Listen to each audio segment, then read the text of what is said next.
Hello, everybody, and welcome back to another episode in our WCW series in TEW 2020. It is the night after Fall Brawl 97. If you have not watched that, you definitely need to go watch that on the YouTube channel first before you watch this, because you're going to be spoiled to what happened at that show if you don't. But on that show, a couple of big news stories to come out of it. Mark turned his back on the Flock in the six-man tag team matchup. Which, would have been a pretty big deal in itself if it wasn't for what happened in the main event, which saw that big War Games match happen, where the New World Order won the matchup after threatening to bash Brian Pillman's head in the cage door. So they won because Bagwell submitted. Bagwell gave up to prevent that from happening, only for that to then happen right after the match. And so Brian Pillman was stretchered out, taken to a local medical facility. And tonight we are going to have to find out an update on what happened to Brian Pillman, as well as everything else going on in WCW. We jump into the action in front of 18,455 people at the Pyramid Arena, because I was super smart and forgot to change the arena. But you know what? That makes sense. It kind of makes sense. Anyway, Roddy Piper opens up Nitro with a video. Says that Brian Pillman has been taken to a local medical facility. It is confirmed that he has a major concussion and will be out for an extended amount of time. And a time that is to be determined at this point. They're not sure how long it's going to be, but it has come down through the board of directors and everything else that because the title will not be able to be defended within 30 days, the WCW World's Heavyweight Championship is now vacated. Obviously, this is not a well-received decision. Piper says that the show must go on. He says that if Pillman is able to return to professional wrestling, upon his return, he will get a rematch for the title. But the show must go on, and we must crown a new champion. So, starting next week on Nitro, there will be a 16-man tournament where the winner will be the new WCW World Heavyweight Champion, which will not coincide. It will come to an end at World War III. So 2 months is how long this tournament's going to be going on. And we'll have to see how that all plays out. He says that we'll be finding out some participants as the night goes on, but that a lot of the first round matches will not be announced until next week on Nitro, when the first couple take place. So there you go. Tournament happening for the now vacated WCW World Heavyweight Championship, thanks to Brian Pillman being put on the shelf, thanks to the New World Order. And so we are going to crown a new champion. We'll have to see how we get to that itself. 100 rated segment for this. Good stuff there. Then we get an opening contest that sees Dustin Rhodes defeat Jushin Thunder Liger in 9:21 by pinfall of the Bulldog. 81 rated for the match. 87 from Rhodes. 57 from Liger. You're going to notice the matches tonight are a lot of, I don't want to say squash matches. There are a lot of kind of to be expected kind of matches. Like the endings are to be expected. This is because a lot of our roster are fatigued after the show last night. And on top of that, I had a couple of potential marquee matches that could have happened, thanks to who was available fatigue-wise, but I didn't want to go with that because of storyline purposes. So for now, we're going to be running a lot of matches that maybe kind of obvious one-sided, but at the same time, it also gives some other talents a chance to shine, like Jushin Thunder Liger, who hasn't really wrestled much on Nitro at all. It's getting him a chance to go up against somebody who's kind of a right there in that main event picture here in WCW in Dustin Rhodes. So 81 rating for this match here. 57 from Liger, 87 Rhodes. Good way to start off the show. Then after that, we get a interview from Dean Malenko. He's being asked about what happened last night. He says that being an honorary horseman for the night, he wished it would have gone differently. He wished that they would have gotten the victory. But you can't dwell on the past. You have to focus on the present and the future. So he says he wants to focus on who's next when it comes to his United States Championship. This is when Steven Regal comes out. Regal says that Malenko still has not defended the title against him. He's been doing what he needs to earn that title match for weeks now. He still hasn't defended against him, even though I think they have already. But it's just part of the story that we're doing this with. And Malenko says, "Well, I'm a fighting champion, so if you want your title match, let's do it tonight." And Regal's like, "No. I'm still beat up from War Games. I don't want you taking advantage of me. What if I'm at less than 100%? So if we're gonna do this thing, we're gonna do this thing on a marquee stage where I will be prepared for it and all that. I am going to take your United States Championship away from you at Halloween Havoc." And Malenko's like, "Okay, if you want to wait that long, let's do it then." So there you go. Officially for Halloween Havoc in 5 weeks' time, it will be Dean Malenko going one-on-one with Steven Regal for the United States Championship. 91 rated segment. Guaranteed for the storyline. Good stuff there. Then after that, women's action sees Medusa defeat Kayo Nomi. I did the pronunciation thing beforehand, and then I forgot by the time I went to go record this. Yeah, Medusa gets the victory here in 8:42 by pinfall with the German suplex. 55 rated for the match. 52 from Medusa, who seemed off her game. 40 from Kayo. Not too bad of a women's match here. Wanted to kind of get, I wanted to have a women's match on the show, but unfortunately, everyone else other than Medusa, that was at least recognizable status in the women's division, were fatigued from last night. So, I went and gave Medusa a victory here.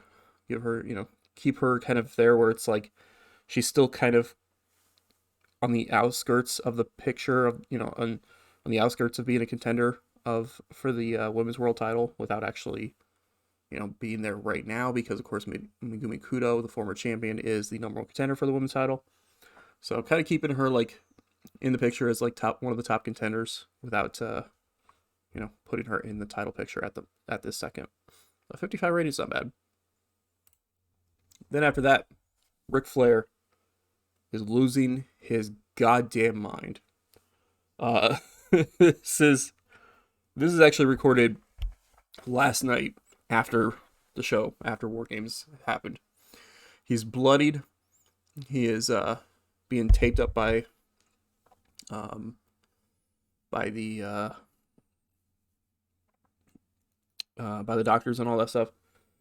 And he's losing his goddamn mind in typical Ric Flair fashion, screaming at Bret Hart, screaming at the New World Order, saying, "How dare you do what you did to Brian Pillman?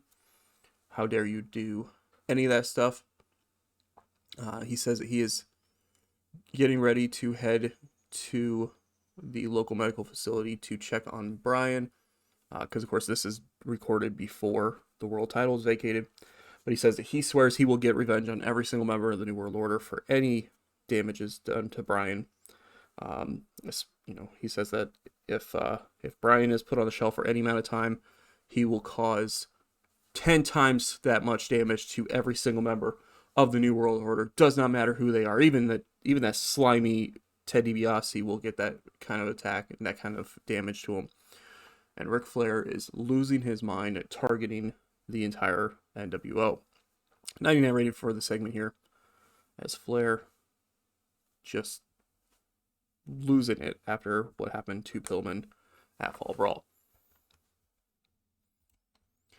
Then after that, Cruiserweight Champion out, and he has an interview where he says that he's still sore and beat up from the War Games match.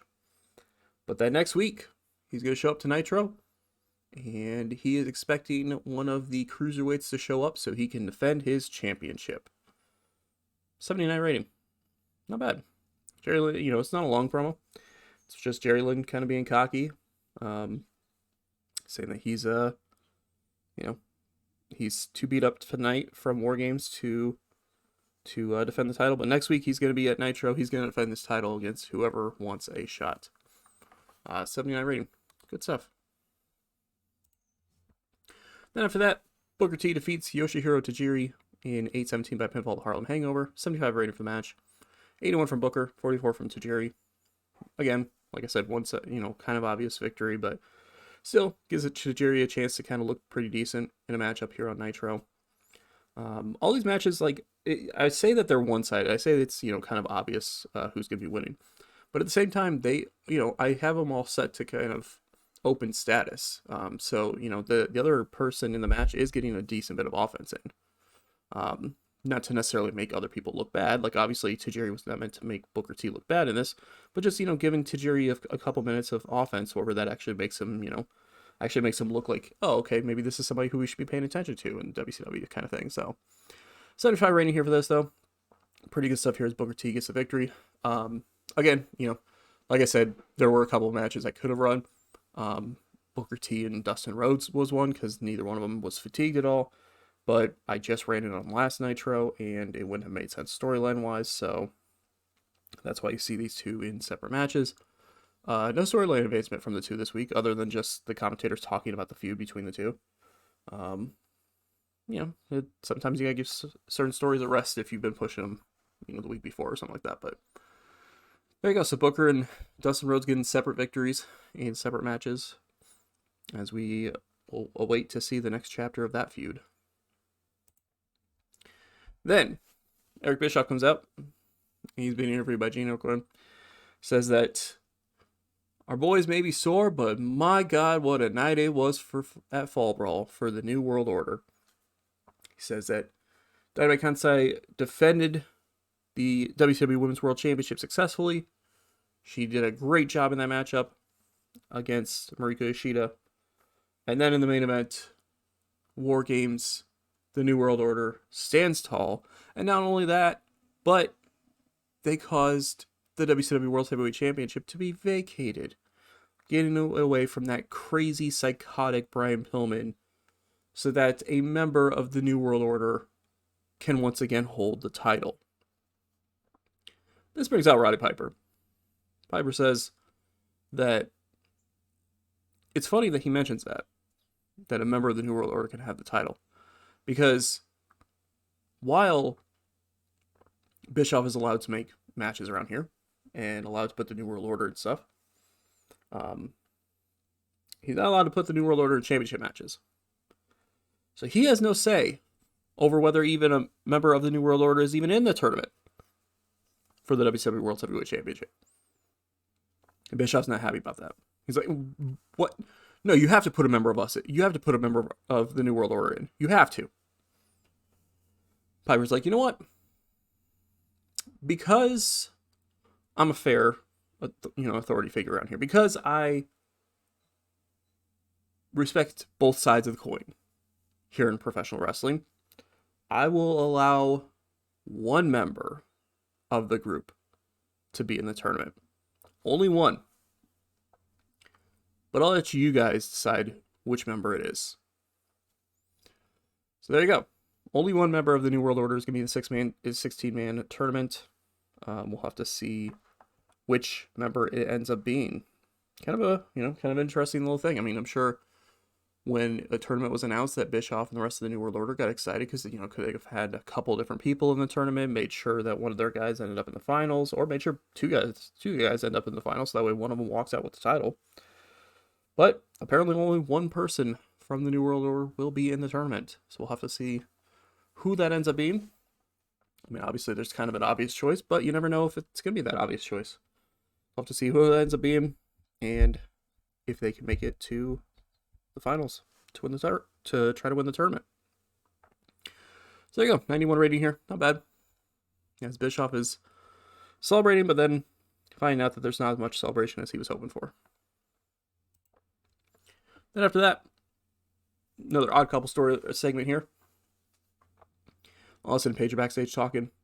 And Paige is super excited. He says, "Hey, I just talked to Piper, and Piper said that one of us can enter the tournament." Austin's like, "Okay." Paige is like, "All right, so it's gonna," and he kind of pauses because he's like, in his mind, he's kind of like, "Oh shoot, how do I make it where, I come out of this looking good?" And Paige is like, "So that's why I told him that you're gonna be in it, Austin. You're gonna be in it, Steve. You're gonna be in there, and you're gonna win the world title, and then we'll be the tag team champions, and you'll be the world heavyweight champion. It'll be awesome. It'll be so awesome." And Austin just kind of look at him like, "All right, I'll go win the world title, no problem." Just kind of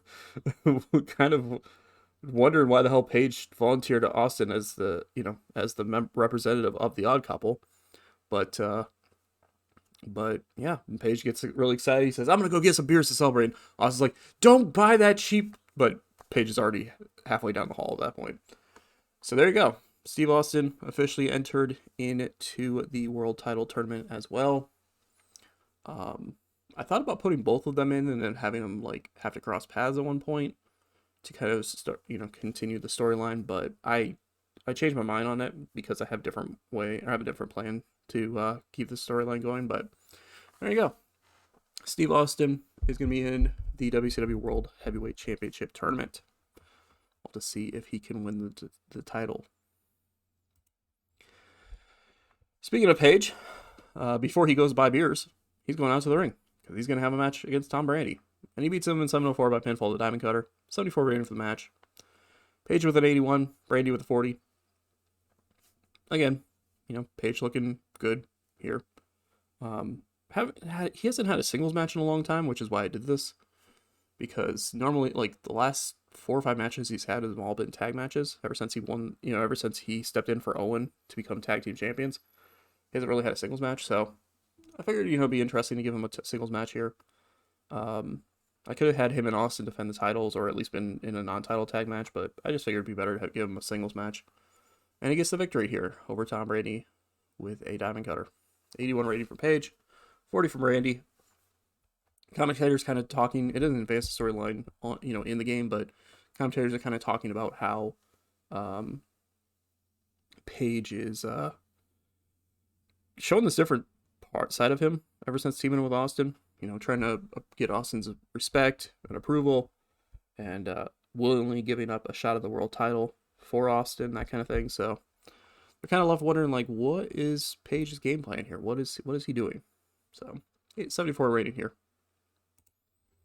Then after that, Piper's backstage in his office when Chris Jericho but he kicks the door open. And he says, "All right, listen, Piper. I won the triple threat match last night.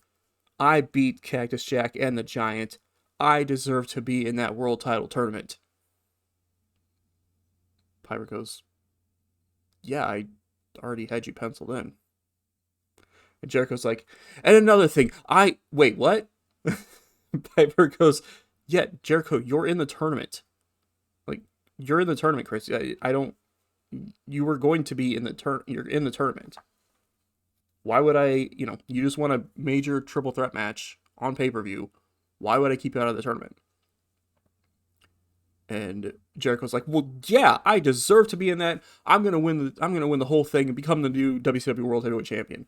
And Piper's like, "Well, you're a great talent, so yeah, it would be great. It would be good to see you as the world champion." And Jericho's like, "Yeah, and another thing, wait, what? What did you just say?" Piper's like, "Yeah, I wouldn't have a problem with you being the world champion, Jericho. You're a great young talent who has a great future ahead of you. I wouldn't have a problem with you being the world champion." And Jericho's like, all right. What kind of mind games are you playing?" Piper's like, "I'm not playing any mind games. You're in the tournament. Best of luck to you. Go win the whole thing. It would be good to see. I'm not complaining." Jericho just kind of stares at him, just kind of kind of squinty eyes kind of stare as if he's not trusting Piper before he's, turns and walks out of the office. Piper's just like, fucking moron. The crowd, the crowd watching the scene just pops for that. So Jericho's in the tournament. We'll have to see who he is taking on in the first round. But yeah, there you go. Chris Jericho's in the world title tournament. So can he win the whole thing and become the WCW World Heavyweight Champion? There's a lot of talent. There's a lot of people in WCW right now who could easily make a run in this tournament and become the champion. So it's going to be really crazy to see how it ends up playing out. Then after that, all right. So I've been a little bit better for this, but sure. About that good heat, decent wrestling. Bam Bam Bigelow defeats Mark in 9:17, not by submission, by pinfall. 74 rating for the match. They don't seem to click and it made for an awkward bout. They both seemed off their game as well. Mark only had a 56, Bam Bam only the 73. During the matchup, it was kind of a back and forth matchup. Led to Bigelow being laid out at one point. Mark was going up top for his shooting star press when Al Snow appeared and it caused, was kind of slowly following Rena around ringside. So Mark jumped off the top rope. And while the referee was distracted by that, Raymond came in, hit the even flow DDT on Mark, and Bam Bam gets the victory. 74 rating for the match. As I forgot to change the picture there, but as Mark already feeling the effects of turning on the flock by having Raven cost him a match here on Nitro. So there you go. Not too bad there, as we just kind of advanced that storyline with the flock in this matchup here. Hoping for a bit better of a match, but, at least now I know they don't click heading forward. Then we find out there is still a brawl going on backstage. As Cactus Jack and the Giant are still brawling with each other from last night. Gets an 84 rating. We are told by the commentators that in the first round of the WCW World Heavyweight Championship tournament, it will be Cactus Jack and the Giant in a no disqualification matchup. And, not no disqualification. It will be Cactus Jack versus the Giant in the first round of the World Title Tournament. So we'll have to see who ends up, these two will end up fighting in the ring one-on-one for the first time in a little while now. And we'll have to see who ends up winning. It's going to be crazy and chaotic for sure. 84 rating here for this segment as we continue on the feud between these two.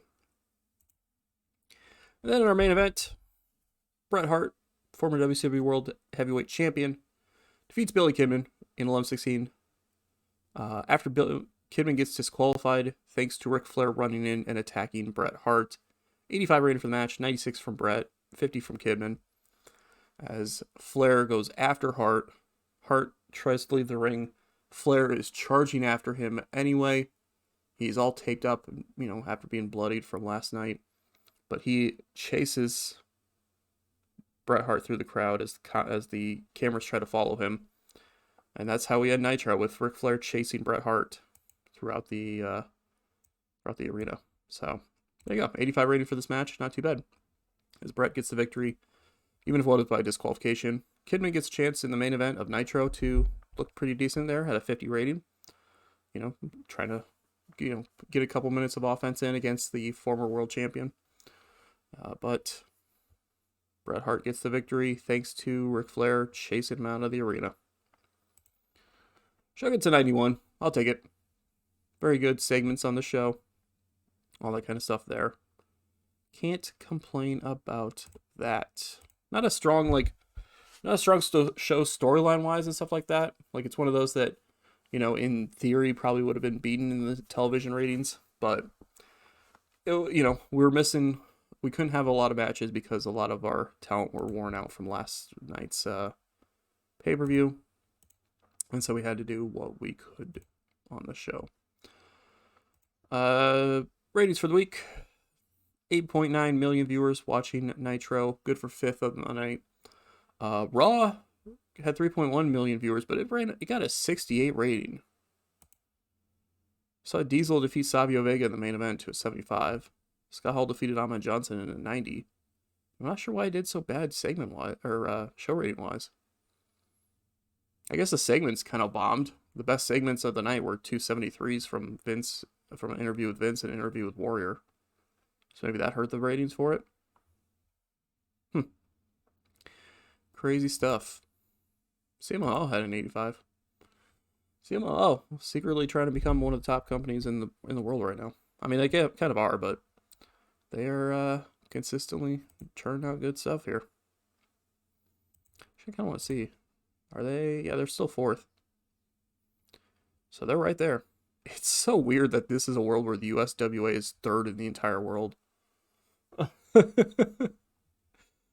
It's so weird that is a thing. Hey, we're actually #1 in Mexico right now, ahead of CMLL and AAA. That's huge. That is huge. And we're actually #1 in Japan, ahead of All Japan, New Japan. That's awesome. But for some reason, WWF is still bigger than us in Europe and Oceania. That's awesome. We're bigger than the local promotions in Japan and Mexico. It's literally as if this is obviously in real life it was like 99 when it kind of changed to WWF just completely dominating.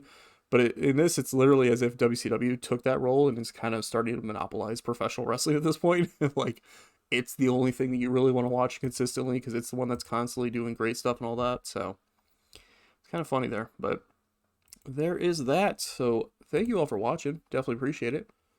As you continue to see us have success in our series here. So on screen wise, we'll have to see next week. We'll have to see the start of the tournament, who's in it, what matches we have, all that kind of stuff. On top of that, we'll have to see what happens with Mark after he lost his match this week thanks to Raven. We'll have to see what the fallout continues to be with that. We'll have to see who Jerry Lynch shows up to defend the Cruiserweight Championship against, and everything else going on. So thank you all for watching. Definitely appreciate it, and we will catch you in this series next week for another episode of Nitro.